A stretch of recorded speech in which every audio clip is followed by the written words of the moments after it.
AOC. AOC. Oh, well, AOC was in a little bit of a fight for House Oversight race. And did she win? No, she did not win.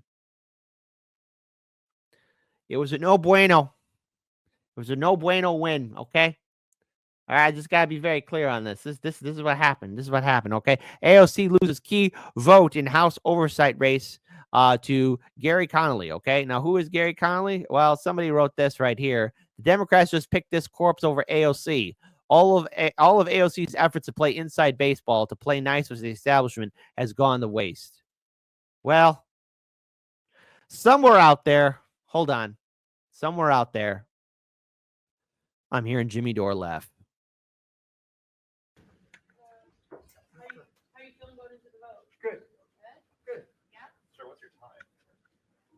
Franklin Delano Roosevelt. He was president 4 times. Yes, he was president for 4 times there, buddy, but he died on his 4th term. So what's your case for why you'll be? Oh, come on. That's what this meeting's about. Do you have the votes locked in, sir? I'm not. I never count my chickens till they're hatched. Congressman, if you lose the steering vote, will you contest it in I caucus? don't intend to lose. He ain't gonna lose, and well, apparently he was correct. So, House Democrat Steering and Policy Committee voted to recommend Representative Gerry Connolly as ranking member of the House Oversight Committee. Several sources familiar with the vote told Axios why it matters. It's a huge blow to Representative Alexandria Ocasio-Cortez's hopes of leading the high-profile panel, though the full Democratic caucus still has to vote to approve its steering pick.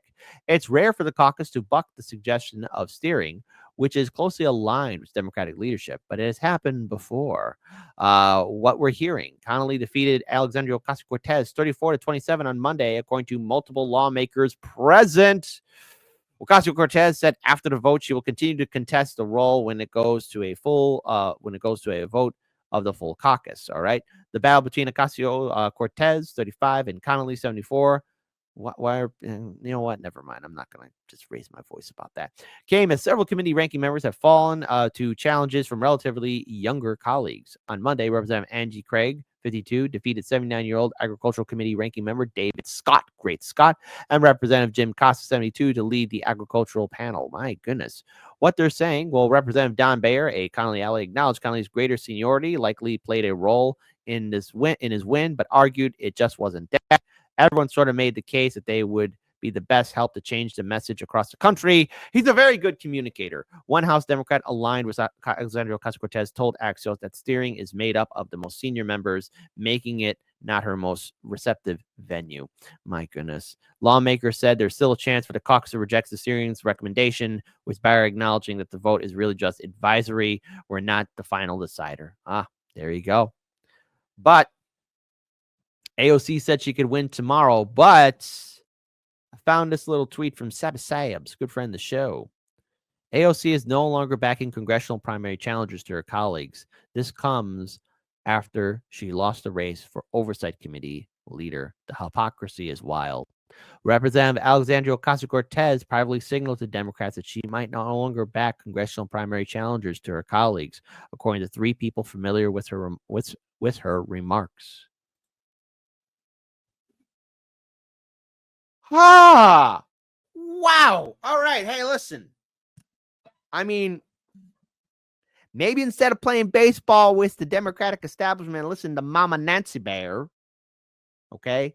There could have been something a little bit different. Maybe, you could have rallied your followers, maybe been more independent, maybe not dismissed. Look, here's the thing. I'm going to say this.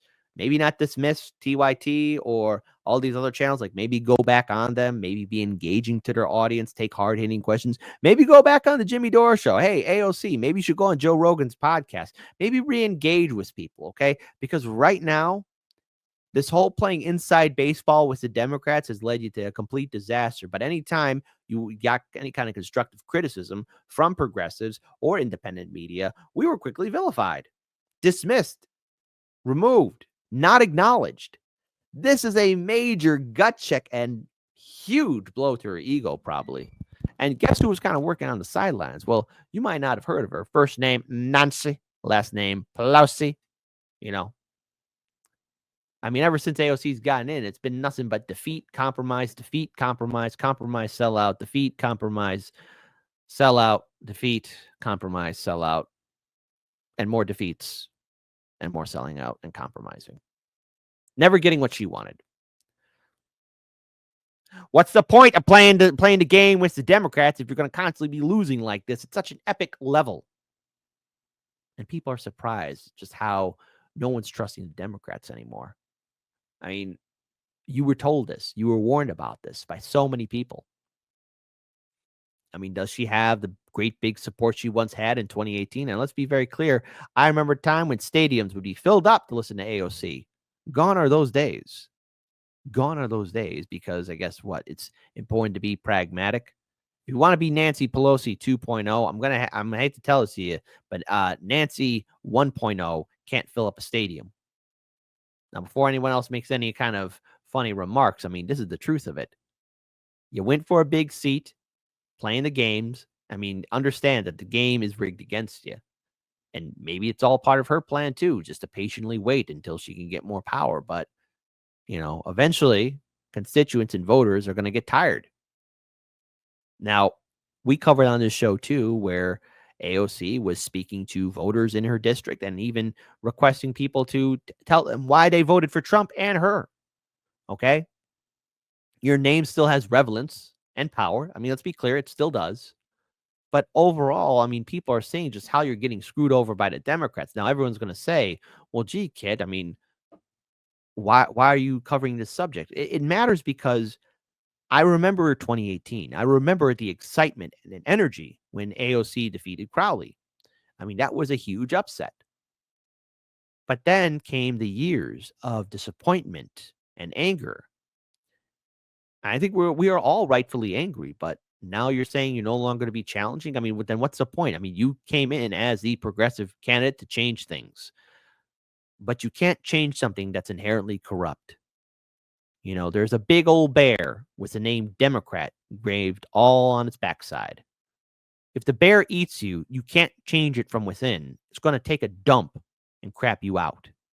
That's how it works. Radio station just censored the word devil. Clearly, we are on a different level. I guess you wouldn't notice all the rolling boulders crashing past your shoulders when you're taught to shift your focus lower, scream at all the pebbles, cheering on the bombers because you can't abide the rebels. But I bet you'll wring your bloody hands when all the dust has settled, when the last little limb is pulled from Gaza's twisted metal. Then you can say how you were led astray, and never once in all your days would you have knowingly supported all the genocide for which you clapped and prayed. But they baited you with unconfirmed blurbs about babies until you were filled with rage. Yet someone told you babies had been starving, bombed, and caged for nearly 80 years in Gaza, and you looked the other way. So regret, but make it fashion. Go and pluck that final petal off a hyacinth on Instagram for every kid they kettled.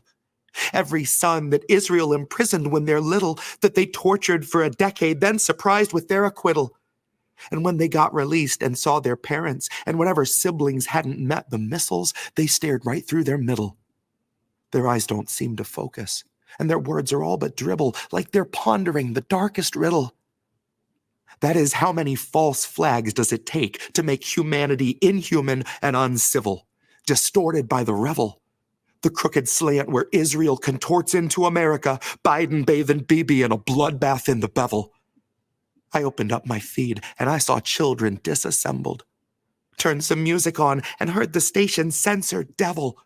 Imagine thinking Doja Cat's a threat to moral fabric in the single largest terror cell that ever felled a temple, that ever sparked a cleansing, that ever burned a market, that ever raped with bayonets or carpet-bombed apartments, that ever turned your water off and left you in the darkness, left you doing surgery on children while they're conscious.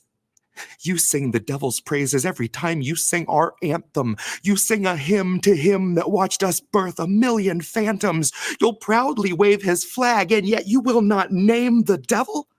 Well, clearly, we are on a different level. I can give you names, shit, I'll give you several. They say the devil wears a different face for every general. like a composite of the char he brought to fields of emerald, and the wail of every childhood we made ephemeral. So who else has left the stain of blood on everything they touch? Who else can starve civilians and they don't so much as blush? Who else has paid for Gaza being flattened into dust? If there's ever been a devil on this earth, then it is us. That's U.S. What an ugly couple letters.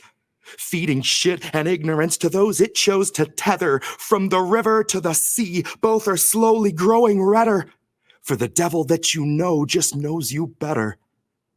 It knows every gut reaction it could ever make you feel. It knows fear is that which wakes you up and gets you on your wheel. It knows just the kind of story that will justify its war. And the scripts are wrapped for World War IV. So just imagine my surprise to give the radio a listen and to hear such pious morals out of Zionists and Christians that they'd take the devil's name and try to clip it from existence while they carry out his bloody business. You would wave a fascist flag, and yet you honor not your Iblis? Name you not Apollyon? Hush you now your witness? Bleed the name of Belial till tongue is rolling listless in the man-made mouth of Mammon, as Lamia's whispers listen. When carts are wheeling bodies through the cities that we crushed, and the very air is rotten with decay of all that was, who else would censor devil yet behave as Legion does? If there's ever been a devil on this earth, then it is us. U.S., but not a unity of souls. More a mass of corporations turning houses into holes, turning people into puppets, turning puppets into mold, turning mold into nutrition bars worth their weight in gold because they're bombing every bakery and burning every field with phosphorus that never once has wanted for a meal. The devil wears a mask and it delights in the reveal, in that moment where the face is let to peel. We do not love the underdog. We do not cheer the rebels. We lust for all their blood until the dust has finally settled. Then pity just ourselves that we were so misled to revel. Proudly wave his flag, and yet we will not name the devil.